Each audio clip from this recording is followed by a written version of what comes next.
Olá, estudantes da Rede Municipal de Paulista. Olá, chaminézinho, como é que você está? Eu sou a professora Aline Ingrid e hoje, no nosso componente de Ciências Humanas, vamos ter aula de Geografia para a turma do 5º ano. E na nossa aula de hoje vamos conhecer alguns aspectos naturais relacionados à nossa região, ao nosso estado de Pernambuco. Quais são os fenômenos naturais que podem alterar os aspectos naturais de uma região? Nós vamos conhecer hoje um pouco sobre o relevo, clima, vegetação de Pernambuco e quais fenômenos naturais poderiam fazer a alteração nesses aspectos. Mas o que é fenômeno natural? Fenômeno natural são acontecimentos que ocorrem sem a intervenção humana, onde a própria natureza faz o que a gente pode ser chamado também de desastre natural. Exemplo: vulcanismo, chuva ácida, terremotos, tsunamis, aurora boreal, lua vermelha, entre outros. Existem muitos tipos de fenômenos naturais e eles podem ser considerados perigosos para a sociedade. A relação do fenômeno natural com o meio ambiente são essas consequências. Aqui em Pernambuco nós temos alguns períodos de fortes chuvas. E essas chuvas, elas traem alagamentos, o que pode prejudicar a vida das pessoas que moram naquela região. Outro exemplo também, um tsunami. Aqui a gente não tem, mas já vimos por aí notícias de que em um futuro próximo o Brasil pode ocorrer terremotos, como já tem também, vulcão também e tsunami. Mas, voltando, um tsunami, quando acontece, ele vai afetar uma região muito grande ao seu redor. Isso acaba destruindo casas, muitas pessoas acabam perdendo a vida. Por isso que chamamos de desastre natural. Não ocorreu devido à consequência do ser humano. É uma ação própria da natureza. Lógico que algumas ações do ser humano podem ajudar a ocorrer esses fenômenos, mas eles ocorrem principalmente pela ação da própria natureza. Chuva de neve, por exemplo, não tem aqui no Brasil, mas é um fenômeno totalmente natural.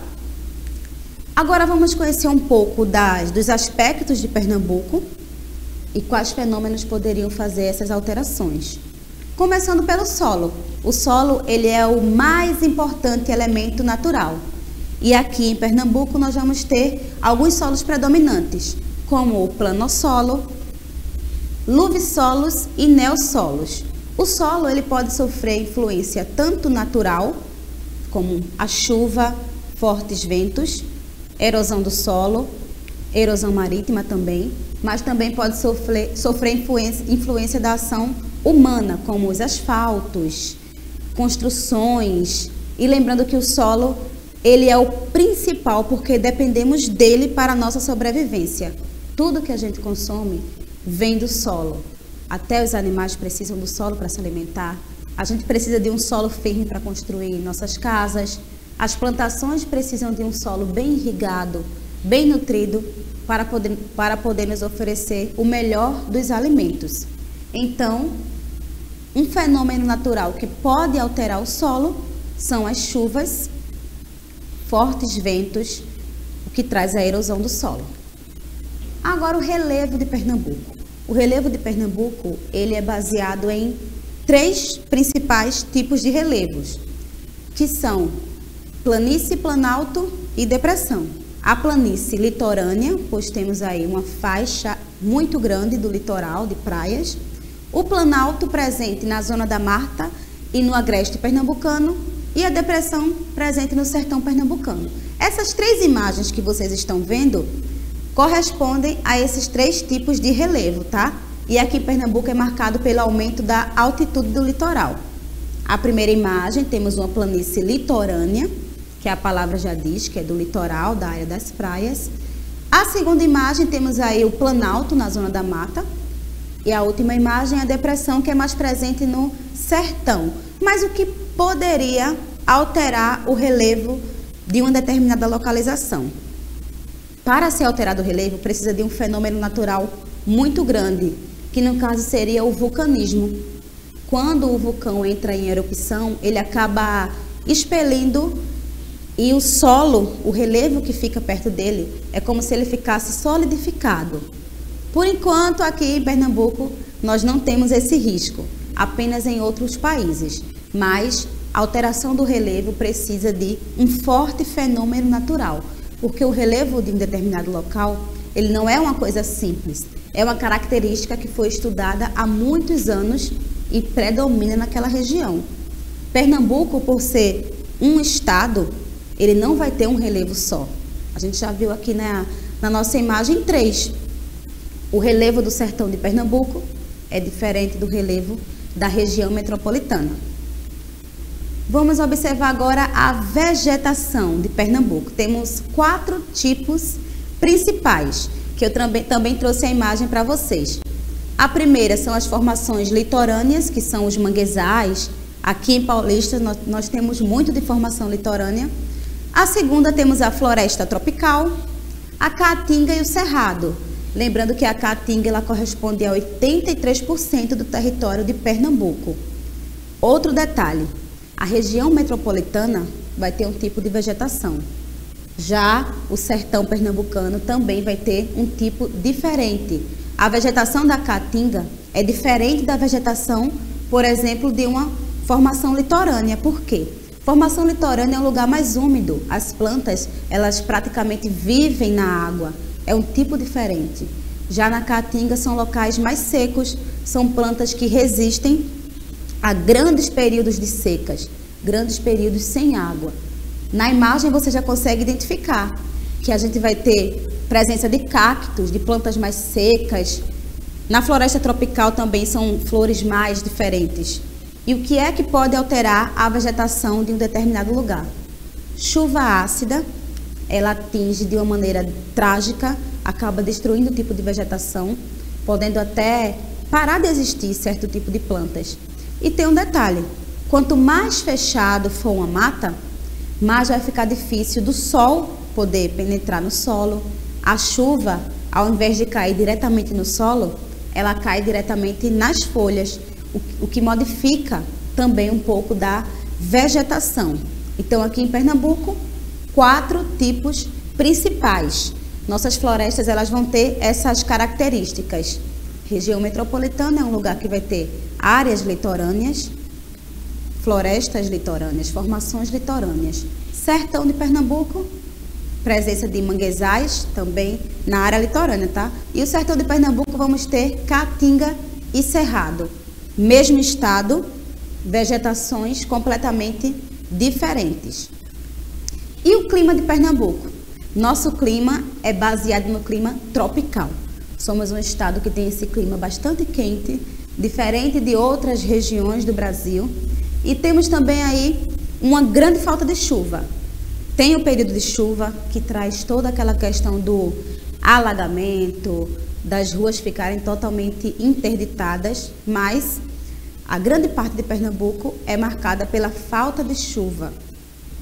E o nosso clima são 4. Tropical quente e úmido, que é o clima presente aqui no litoral. Tropical quente, subúmido e seco, presente na zona da mata. Tropical de altitude, na região norte de Pernambuco. E tropical quente e seco, no agreste e no sertão. Lembrando que sertão vai ser aquela região mais seca, com o solo mais seco, com as plantas mais secas também. Praticamente, os períodos de chuva são raros e muito curtos. Região do litoral vai ser uma região com clima que é quente, mas é úmido, porque tem a presença das praias. Já a outra região do sertão é quente e seco. Eu não vou ter rios por perto, eu não vou ter praias por perto. Então tem essa diferença do clima. E qual fenômeno natural poderia alterar esse clima, esse aspecto natural de Pernambuco? É um fenômeno chamado de inversão térmica. Se eu fosse explicar bem detalhado, a gente ia demorar muito tempo. Mas em resumo é o seguinte: quanto mais as cidades vão crescendo e se desenvolvendo, mais construção o ser humano vai fazendo. Isso faz com que o ambiente fique mais quente. Prédios muito altos, casas muito próximas, aquela temperatura vai ficando quente. E ao invés de ter a troca de temperatura, da temperatura fria, do ar frio com o ar quente, aquele clima quente fica sem acontecer essa troca. Se você for no centro de uma cidade com muitas construções, você vai observar que é um lugar muito quente, muito calor, é como se fosse abafado. Por quê? Por ter construções altas e próximas, impede que o ar mais frio circule. Então, essa inversão térmica acontece nos grandes centros urbanos. E aí vem a importância de se manter árvores, de se manter os aspectos mais naturais de um local, para que a gente possa respirar melhor. Quanto mais construções, quanto mais estradas também, que deixam o chão bastante quente, mais fica difícil de você poder viver melhor numa cidade, porque aí entra a questão da poluição. E eu trouxe um mapa para vocês que mostra um pouquinho dos tipos climáticos de Pernambuco. A legenda está representada por cores e a nossa cidade de Paulista fica nessas cores aí mais azuis, que é a questão do tropical. Temos bastante praia, por isso que o nosso clima é um clima tropical. E qual é a influência do ser humano? Os fenômenos naturais acontecem de formas naturais, porém o ser humano influencia. A ação do ser humano pode ocasionar casos, erros, que futuramente nós não vamos ter uma natureza. Podemos até falar assim, não vamos ter um ambiente que sirva para morar, porque é produzido muito dióxido de carbono na atmosfera. E daqui a alguns séculos não vai mais existir essa natureza que a gente vê quando a gente sai de casa. E em alguns lugares a gente nem vê mais presença de rios, presença de praias, de árvores, porque cada vez mais se tem mais construções. Como essa fotografia que eu trouxe para vocês, ó. Antes era um ambiente com plantas, com ar puro, e agora vai construindo cada vez mais, vai produzindo mais lixo, e o processo natural acaba ficando modificado pela ação do homem. E agora vamos para o nosso desafio. Preparei para vocês um desafio que vai servir como base para a nossa próxima aula, tá? Hoje a gente falou um pouco dos aspectos naturais de Pernambuco. Na nossa próxima aula, a gente vai conhecer um pouco dos aspectos daqui de Paulista. E vocês vão estar fazendo essa pesquisa. Vocês vão pesquisar qual é a temperatura e a vegetação que predomina aqui na nossa cidade. Quais são os tipos de vegetação? Quanta temperatura, chega até quantos graus aqui em Paulista? Pesquisem, manda aqui pra gente. Na nossa próxima aula eu vou trazer para vocês um pouco do relevo de Paulista, um pouco da vegetação de Paulista, do clima também. Lembrando que fenômenos naturais, alguns que eu citei aqui para vocês, eles não acontecem aqui em Pernambuco, tá? Como vulcanismo, chuvas de gelo, tsunami, mas do jeito que as coisas andam, cada vez mais o ser humano poluindo, construindo, provavelmente no futuro vamos ter esses desastres aqui também. A gente já observa nas nossas praias. A gente ouve falar que o mar está avançando. Mas será que não foi o ser humano que avançou para o espaço do mar? Algumas das nossas praias têm barreiras de contenção. E a gente observa que essas barreiras estão caindo pela força do mar. Mas se você observar direitinho, cada vez mais as casas estão sendo construídas perto do mar. Construções, pontes, prédios. E com o tempo o mar precisa avançar. Ele precisa porque tem a questão da maré. Existe também a erosão marítima. E acaba destruindo essas construções. Então a gente tem que tomar cuidado. Tem que respeitar o espaço das nossas praias. Cada vez mais se procura chegar mais perto, que acaba prejudicando. A gente acaba tomando o lugar do mar. Por isso que se diz, o mar está avançando e destruindo. Não, o ser humano é que anda avançando e tomando o lugar das nossas praias. Então fica de alerta, tomem conta das nossas praias. Paulista é um local que tem belas praias. E vocês, crianças, é que é o futuro do amanhã. Então preservem, cuidem das nossas praias, para que futuramente ela ainda possa existir, tá certo? Essa foi nossa aula de hoje, espero que você tenha gostado. Aguardo você na nossa próxima aula. Um beijo e tchau, tchau!